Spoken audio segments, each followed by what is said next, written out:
네, 오늘은 이 여름 성경과 함께라는 제목으로 오늘 함께 말씀을 나누도록 하겠습니다. 한 대학교의 신문방송학과 교수는 이렇게 말했습니다. 요즘 대학생들이 신문을 안 읽어요. 아니, 못 읽어요. 요즘은 어르신들도 대부분 다 글을 읽을 수 있습니다. 아마도 한국의 문맹률은 제로에 가까울 듯 합니다. 그런데 이 교수가 했던 말은 무슨 의미일까요? 글을 못 읽는다는 말이 무슨 말일까요? 좀 예전 조사이기는 합니다만은 국립어학원의 2008년 조사에 따르면 글자를 읽을 수 있는 능력을 가지지 못한, 그러니까 순수 문맹률은 1.7%로 세계 최상위권에 속한다고 합니다. 그러니까 한편으로는 우리 세종대왕께 참 감사해야 될 부분이기도 하죠. 그런데 문제는 여기에 있습니다. 실질 문맹률, 즉 글을 읽고 이해하는 능력이 없는 사람은 무려 38%나 된다고 하고, 이는 OECD 평균인 22%에도 미치지 못하는 하위권에 속한다고 말합니다. 물론 최근 조사에서는 조금 다르게 나타나기도 하지만은 또 나이에 따라서 그 평균은 다르기도 합니다. 그러나 문제는 글을 읽고 이해하는 능력이 매우 부족한, 실질 문맹률이 매우 높은 것은 우리가 생각해 봐야 할 문제인 것 같습니다. 한국의 대졸자들이 글을 읽고 이해하는 능력은 노르웨이의 중졸자 수준 정도밖에 되지 않는다라는 충격적인 보고가 있습니다.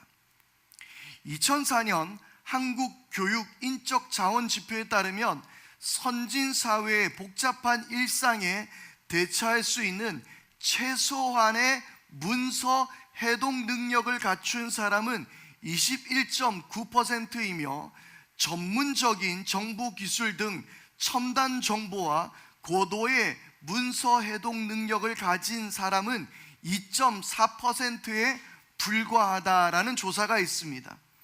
여러분 어떻게 생각하십니까? 이 수치가 꽤나 충격적인 사실이기도 하지만 가끔 여러분들이 책을 읽을 때 일상 속에서 나타나는 모습은 아닌지 우리가 생각해 보면 어느 정도는 수긍할 수 있는 부분인 것 같습니다. 여러분들은 다 책을 읽을 때 책들이 술술 읽히던가요? 어떤 책들을 보면 읽고 또 읽고 또 읽어도 도대체 이게 무엇을 말하는지 이해가 안 될 때가 많이 있다는 것입니다. 현대 사회에는요, SNS가 발전하면서 짧은 글이나 단문으로 된 그런 문장들에 매우 익숙해져 있는 것 또한 사실입니다. 또 그뿐만이 아니죠. 우리는 카톡 등을 통해서 매우 짧은 이야기들을 서로 함께 나눕니다. 옛날 같았으면 장문의 편지를 써서 보낼 일들이 지금은 즉문즉답으로 바로바로 우리가 대화가 가능한 시대를 살고 있죠. 또 단지 문자뿐만 아니라 이모티콘을 통해서 내 마음을 표현하기도 합니다. 그런데 문제는 여기에만 그치는 것이 아니죠. 문제는 별따줄에 있습니다. 별따줄, 무슨 말인지 아시죠? 별걸 다 줄이는 세상을 살아가고 있습니다. 아마도 2021년, 2022년 대부분의 신조어들을 보게 되면 여러분들이 이해하지 못할 단어들이 득실득실합니다. 애들은 정말 별말들을 다 줄여서 이야기하는데요. 또 더군다나 유튜브가 발전하면서 글로 읽는 것보다 눈과 귀를 통해 정보를 접하는 시대가 되어져 버렸습니다. 그러니까 글 읽기는 그만큼 힘들어진 것이죠. 글을 읽어도 글쓴이의 의도도 제대로 파악할 수 없고 제대로 된 정보도 전달될 수가 없는 것입니다. 특히 글을 읽을 때 인명, 지명의 지리적, 역사적, 상황적 배경을 제대로 모르면 글 읽기는 더욱 힘들어지기 마련입니다. 그래서 우리는 점점 글과 책을 읽지 않게 되더라는 거예요. 또 어떤 책에서는 이런 내용도 보았습니다. 현대에 우리 아이들이 사교육에 의존하는 이유 중에 하나는 교과서를 제대로 읽어낼 능력이 없다는 것입니다. 교과서가 있는데 이 교과서의 내용을 계속 읽어도 이게 무슨 말인지 이해를 못하는 아이들이 대부분이더라는 이야기예요. 그러니까 공부가 힘들게 되고 내 옆에서 차근차근 설명해 줄 선생님이 필요한 것이죠. 자, 여러분, 문제는 여기서부터입니다. 이런 현상은 성경을 읽을 때도 큰 문제를 야기합니다. 그런데 목회자인 저 역시, 우리 목회자들 역시 상황은 다르지 않습니다. 성경을 읽어도 그 뜻을 정확하게 파악하지 못하는 경우가 많더라는 거예요. 왜? 국어 실력이 떨어지니 독해가 제대로 안 되는 것입니다. 물론 한자어가 많이 포함되어 있고 지금은 쓰지 않는 고어가 된 단어들도 성경에 많지만은, 그래서 우리 교회는 개역 개정 성경을 쓰지 않고 여러분들이 읽고 이해하기가 쉬운 세번역 성경을 읽고 있는 거예요. 일전에 저희 어머니가 전화 오셔서 야, 니네 교회에서 읽는 그 성경이 뭐라고 하냐라고 말씀하시는 거예요. 그래서 제가 세번역 성경이라고 알려드렸어요. 그런데 그 성경을 찾는 이유는 그거였습니다. 아니, 일평생을 예수를 믿고 지금 40년, 50년을 예수를 믿고 살아왔는데 아직도 성경이 무슨 말인지 잘 이해하기가 어렵다는 것이죠. 그래서 세번역 성경을 읽기 원한다라는 내용이었습니다. 그런데 우리는 단지 세번역 성경만 읽는다고 또한 성경을 잘 이해할 수 있느냐?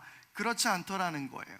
성경의 역사적, 지리적 상황을 제대로 알지 못한 채 성경을 읽게 되면 또한 그 내용을 파악하기는 더욱 어렵습니다.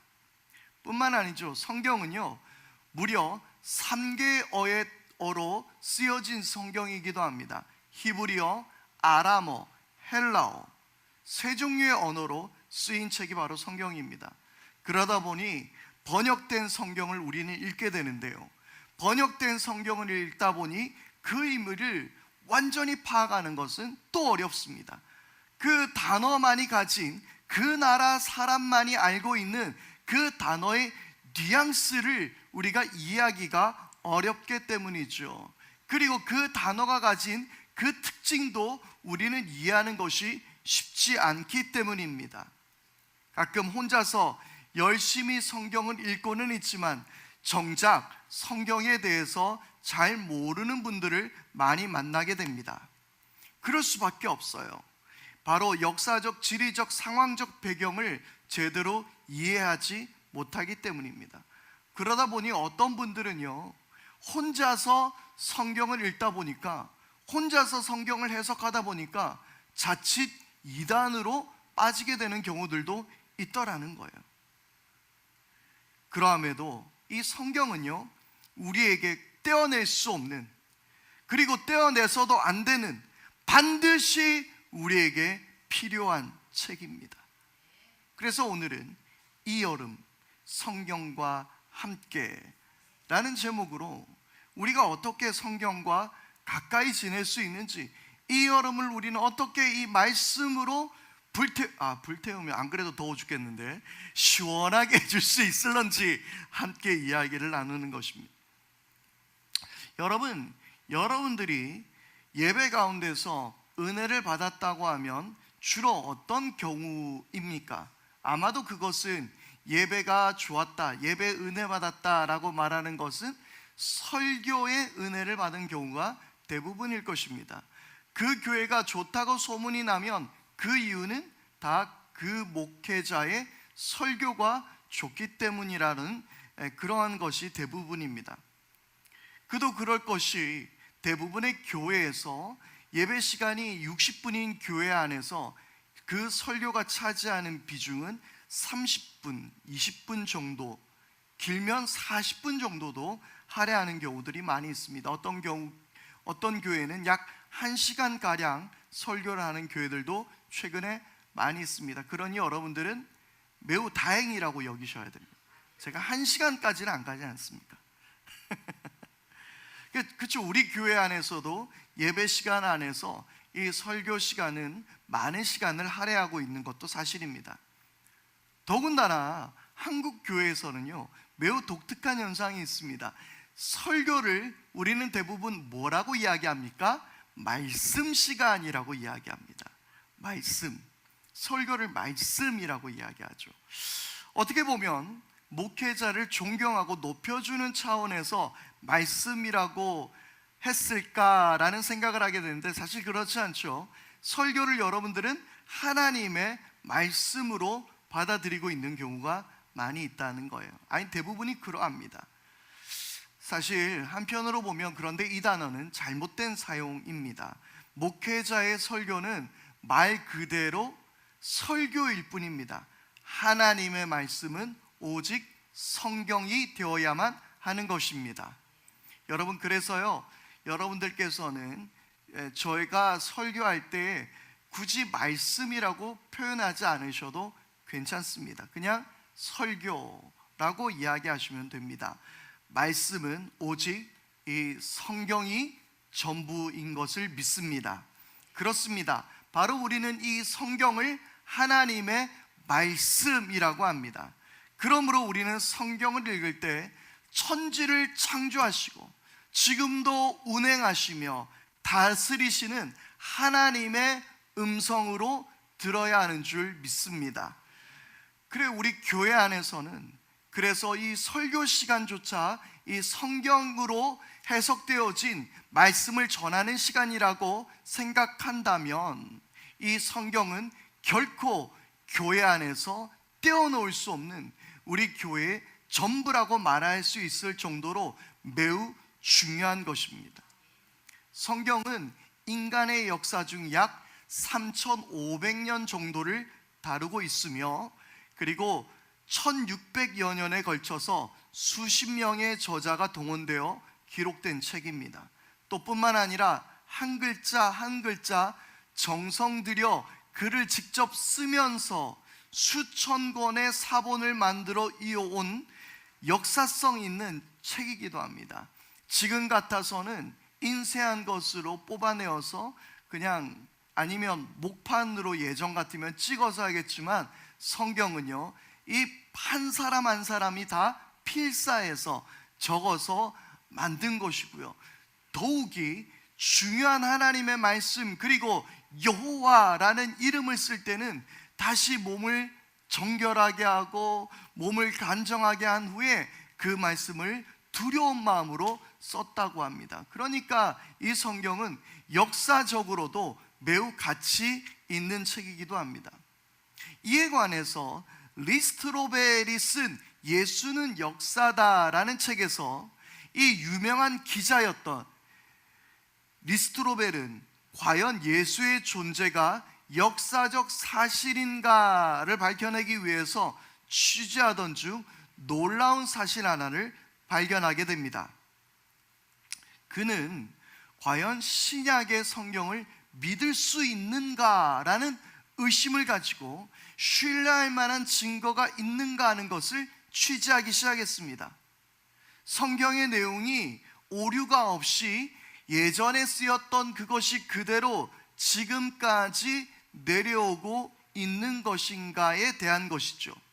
예컨대 처음 성경은 그렇게 쓰여지지 않았는데 나중에 후대에 사람들이, 시간이 지나고 예수를 아는 사람들이 다 사라질 때쯤 내용을 첨부하거나 아니면 따로 고치거나 그랬다면 문제가 생기겠죠. 자, 그래서 리스토르벨은 그걸 취재하고 있었던 거예요. 자, 그러면서 다른 문헌들을 조사해 봤습니다.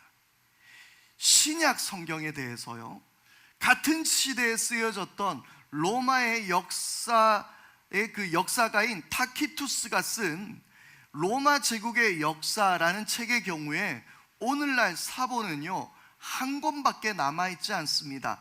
그것도 그가 쓴 여러 권의 책 중에서 대부분의 책은 분실되었다고 합니다. 바로 이 로마 제국의 역사라는 이 책은 신약 성경이 쓰여질 때와 비슷한 시기에 쓰여졌다는 거예요. 그리고 또 비슷한 책이 있습니다. 1세기의 역사가 유명한 이스라엘 역사가죠. 요세푸스. 이 요세푸스가 쓴 유대인의 전쟁이라는 책은 사본이 지금까지 9개가 남아있다고 합니다. 그리고 이 사본들은 모두 10세기, 11세기, 12세기에 쓰인 책들입니다. 이 말은 무엇을 의미할까요? 사본이 적다는 것은 대조할 책이 그만큼 없다는 것을 의미하게 되는 것이죠. 또 뿐만 아니라 동시에 책이 바로 복제되어 쓰였는지 그 알 길이 희박하다는 것입니다. 그러니까 정말 이 책이 그 책이 쓰여진 지 얼마 안 되어서 그 책의 내용을 그대로 복제되어서 쓰였는지 알 길이 희박하다는 거예요. 그런데 히라버 신약 성경 사본은요 무려 5,000개나 된다고 합니다. 성경 다음으로 많은 사본을 가지고 있는 책이 호모의 일리아드라는 책인데요, 이 책 역시 당시의 히람 문화 속에서는요 성경과 같이 매우 귀중하게 여겨지던 책이었다고 합니다. 그런데 그 일리아드의 사본은요 650개에 못 미친다라고 이야기하고 있어요. 오늘날 남아있는 사본은 일리아드가 기록되고 약 1000년의 시간이 지나고 나서 쓰인 사본이 남아있는 거예요. 그러니까 처음 기록된 일리아드의 내용과 일치할 것이라는 증거는 찾아내기가 힘들다라는 거예요. 제가 예를 들어서 오늘 설교를 썼습니다. 그리고 이 설교가 1000년이 지나서 누군가가 그대로 베껴서 썼다면 그것이 저의 설교일 수도 있지만 누군가에 의해서 편집되어지고 새로 더해져서 쓰여질 가능성이 매우 큰 것이죠. 그리고 그것이 사본의 종류조차 몇 권이 되지 않다면 그 증거 역시 쉽지 않은 거예요. 잘 따라오고 계시죠? 예, 좀 피곤하신가요? 네. 그런데 현재 발견된 가장 오래된 성경의 사본의 기록 연대는 대략 주후 100년에서 150년 정도라고 합니다. 그러면 이게 무슨 말입니까? 가장 오래된 성경의 사본의 기록 연대가 주후 100년에서 150년 사이에 쓰여졌다면 복음서가 기록되고 얼마 지나지 않아서 쓰인 책이라는 이야기예요. 그러면 사본과 원본의 신뢰도가 매우 크다고 볼 수 있겠죠. 그 내용 역시 지금 여러 권이 있는 사본들과 내용도 일치하고 있는 것을 볼 수 있습니다. 예전에 사해사본이 발견되었을 때에 기독교가 초긴장을 했습니다. 왜냐하면 그것이 아주 오래전에 쓰여진 성경이었는데, 그런데 만약에 지금 우리 성경과 내용이 다르면 기독교는 치명적인 그 공격을 받을 수 있기 때문이었어요. 그런데 그 내용이 거의 일치하더라는 거예요. 어떤 단어들이 더해지고 빼진 부분들도 있기는 합니다. 하지만 전체적인 성경의 맥락과 문맥을 봤을 때 내용은 다르지 않는 그것을 확인할 수 있었다라는 거예요. 예를 들어서 어떤 성경에서 사본을 발견했는데 그 성경의 몇 장 몇 절이 빠져 있던데요 라고 주장했던 사람들이 있었던 거예요. 실제로 이단들은 그것을 가지고 공격을 하기도 했습니다. 그런데 성경의 전체적인 맥락이, 전체적인 성경의 내용이 그 문장을 대신하고 있더라는 거예요. 그래서 굳이 없거나 있거나 큰 의미가 없다는 것을 성경학자들은 밝혀낸 것이죠. 놀랍지 않습니까?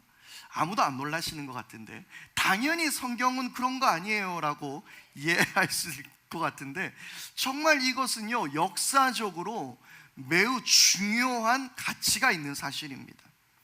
이것은 단지 성경을 기독교만의 경전으로만 이해할 수 없는 대목이죠. 무슨 말이냐면, 이것은 고고학적으로 역사적 문헌으로 매우 가치가 있는 책이라는 사실입니다. 그래서요, 교회를 다니지 않더라도 직접 호기심이 있다면 성경을 한 번은 읽어볼 만한 책이라는 사실이며, 누구든지 한 번쯤은 성경에 대해서 이것이 과연 우리에게 의미하는 바가 무엇일까 고민해 볼 수 있는 책이 바로 성경이라는 것입니다.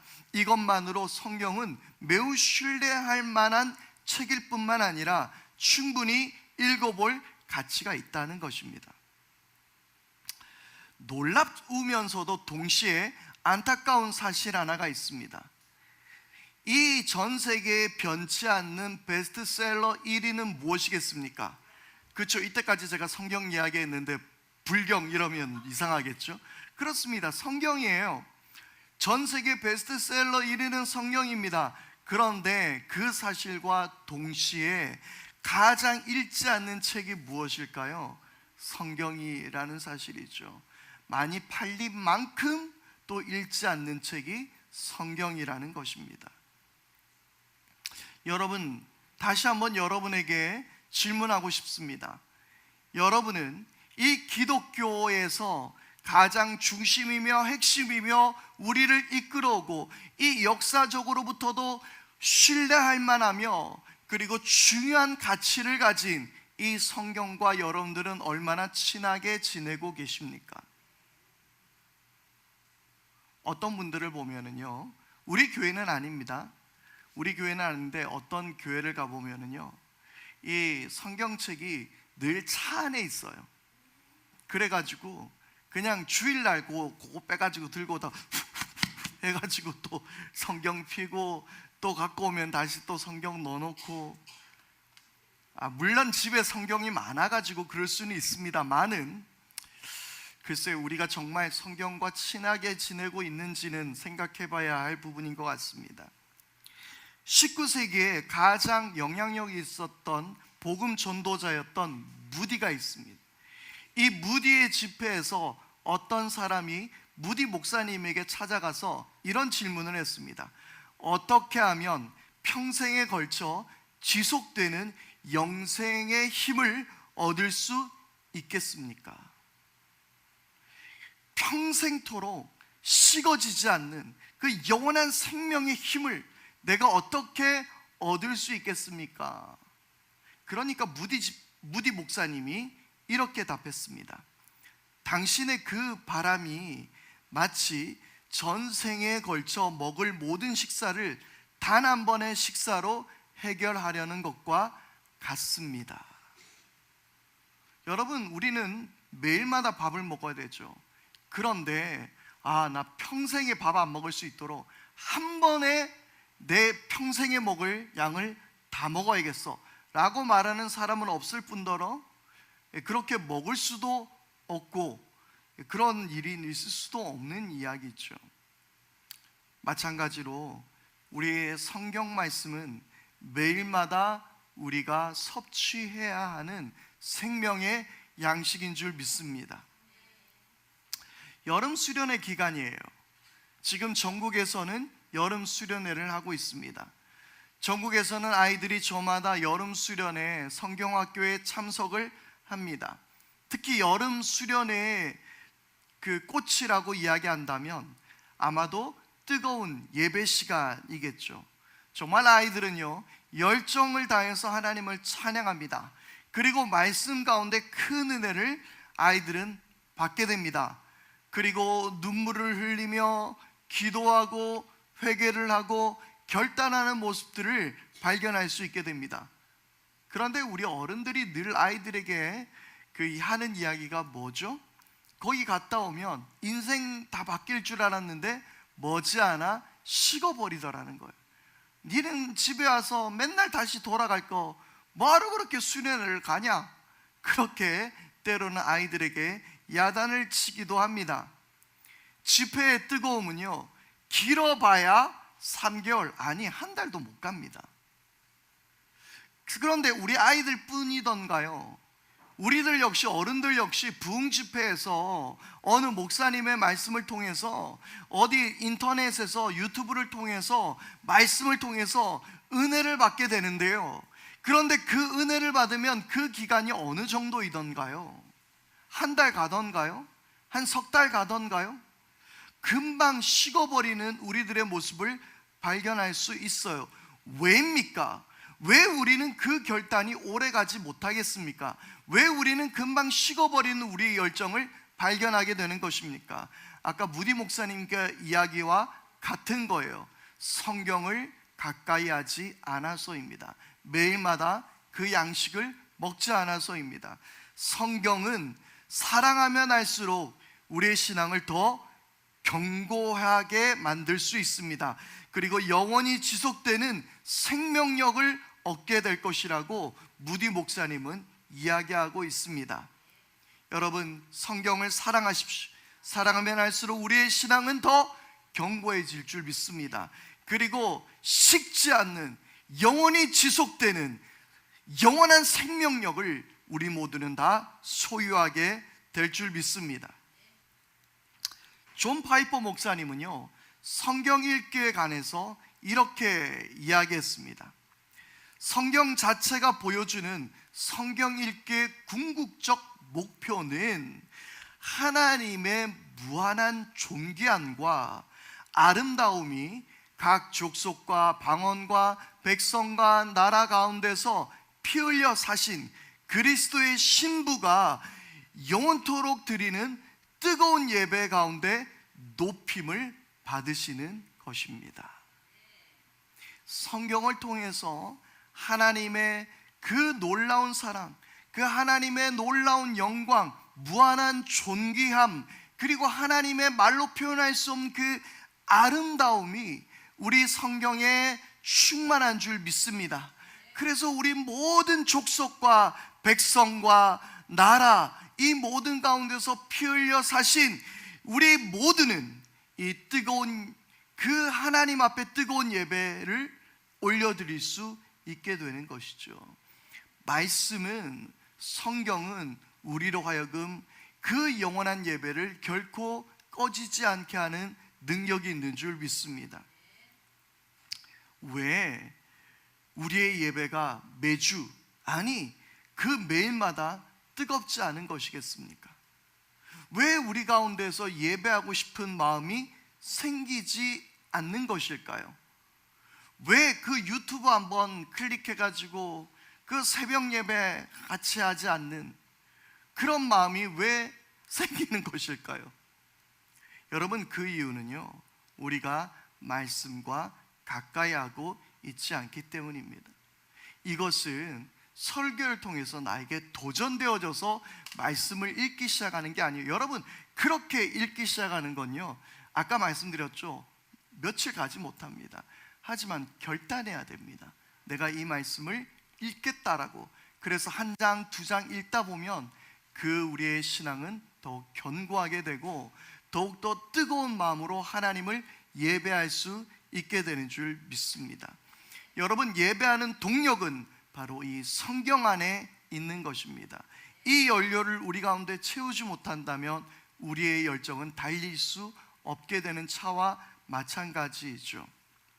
성경을 통해서 하나님의 영광과 그 사랑을 맛볼 수 있게 되기를 바랍니다. 여러분, 말씀과 멀리하게 되면 어떤 일이 일어났을까요? 바로 말씀과 멀리했던 이스라엘은 하나님의 심판 아래 놓이게 되었습니다. 이사야서 5장 24절에서 25절 말씀은 이렇게 경고합니다. 지푸라기가 불길에 잎사이듯 마른 풀이 불꽃에 타들어가듯 그들의 뿌리가 썩고 꽃잎이 말라서 티끌처럼 없어질 것이다. 그들은 만군의 주님의 율법을 버리고 이스라엘의 거룩하신 분의 말씀을 멸시하였다. 그러므로 주님께서 백성에게 진노하셔서 손을 들어 그들을 치시니 산들이 진동하고 사람의 시체가 거리 한가운데 버려진 쓰레기와 같다. 그래도 주님께서는 진노를 풀지 않으시고 심판을 계속하시려고 여전히 손을 들고 계신다. 여러분, 이 말씀은 바로 이스라엘 백성들이 율법을 버리고 이스라엘의 거룩하신 분의 말씀을 멸시하였기에 내린 하나님의 진노였고 심판이었습니다. 계속해서 예레미야 6장 19절은 이렇게 기록합니다. 땅아 너도 들어라. 내가 지금 이 백성에게 재앙을 내린다. 그들이 이처럼 사악한 생각을 하였으니 이것은 그들이 받아 마땅한 벌이다. 그들이 나의 말을 귀담아 듣지 않으며 나의 율법도 무시하였기 때문이다. 아멘. 이스라엘은 왜 심판에 놓이게 되었습니까? 하나님의 말씀을 듣지 않고 무시했기 때문이었습니다. 성경이 우리에게 주신 하나님의 말씀이라는 사실을 인정하십니까? 여러분, 오늘 나에게 말씀하시는 하나님의 음성이 바로 성경인 줄 믿습니다. 우리가 그런데 이 주위에서 성경을 읽어야 하는 것은 우리가 성경을 읽을 때 아니면 설교를 들을 때 자주 우리의 마음속에 이런 생각이 들어요. 야, 이 말씀을 누가 들었어야 하는데, 이 말씀은 누가 읽었어야 하는데 라는 것입니다. 안 됩니다. 여러분, 말씀은 오늘 나에게 하시는 주님의 음성인 것입니다. 그래서 에베소서의 말씀 역시 어땠습니까? 부부 관계에 대해서 이야기했죠. 남편에 대해서만 이야기하지도 않았고요, 아내에 대해서만 이야기하지도 않았습니다. 그리고 부모와 자녀의 관계도 마찬가지고 주인과 종의 관계도 마찬가지죠. 여러분, 하나님의 말씀은 누가 들어야 되는 말씀이 아니라 오늘 내가 들어야 하는 주님의 음성인 줄 믿습니다. 나에게 하시는 하나님의 말씀, 사변적이거나 추상적인 말씀이 아니라 오늘 나에게 들려주시는 내 사랑하는 아버지의 음성으로, 목자의 음성으로 그 말씀을 들을 수 있게 되기를 바랍니다. 이사야서 40장 8절은 그래서 이렇게 말합니다. 풀은 마르고 꽃은 시드나 우리 하나님의 말씀은 영원히 서 있다. 아멘.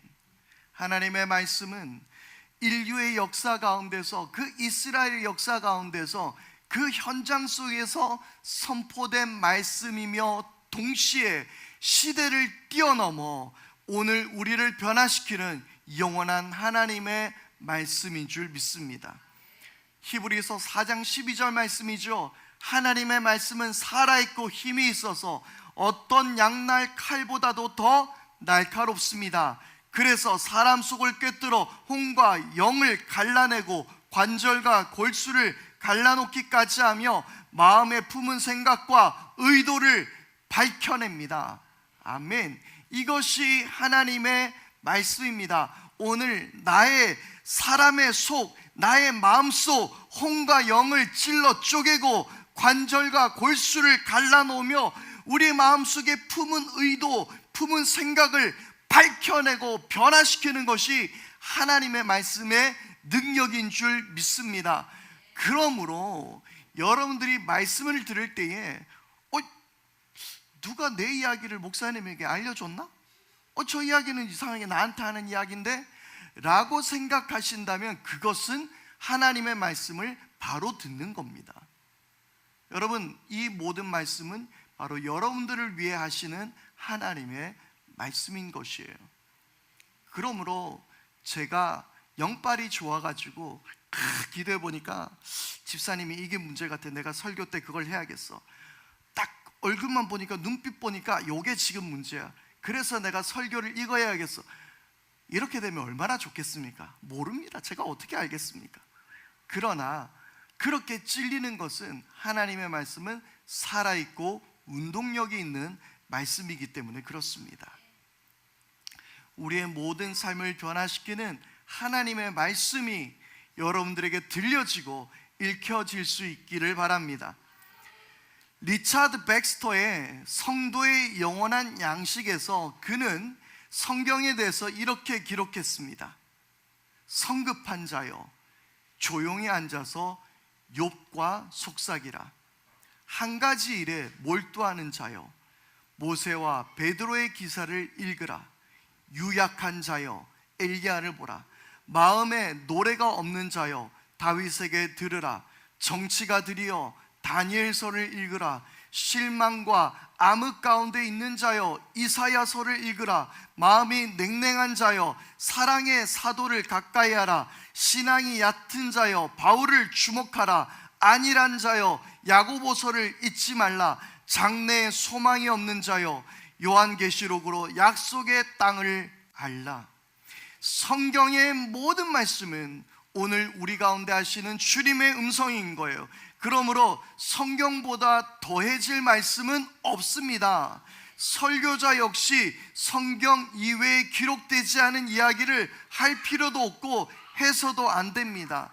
여러분, 성경 안에 질서가 있고요, 사랑하는 방법이 있고요, 관계의 방법이 있습니다. 모든 지혜와 정치, 경제, 사회, 문화 모든 분야에 관해서 성경은 기록하고 있습니다.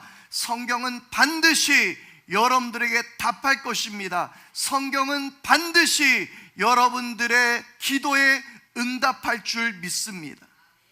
이번 여름 이 성경과 조금 더 가까워지지 않으시겠습니까? 성경을 읽으십시오.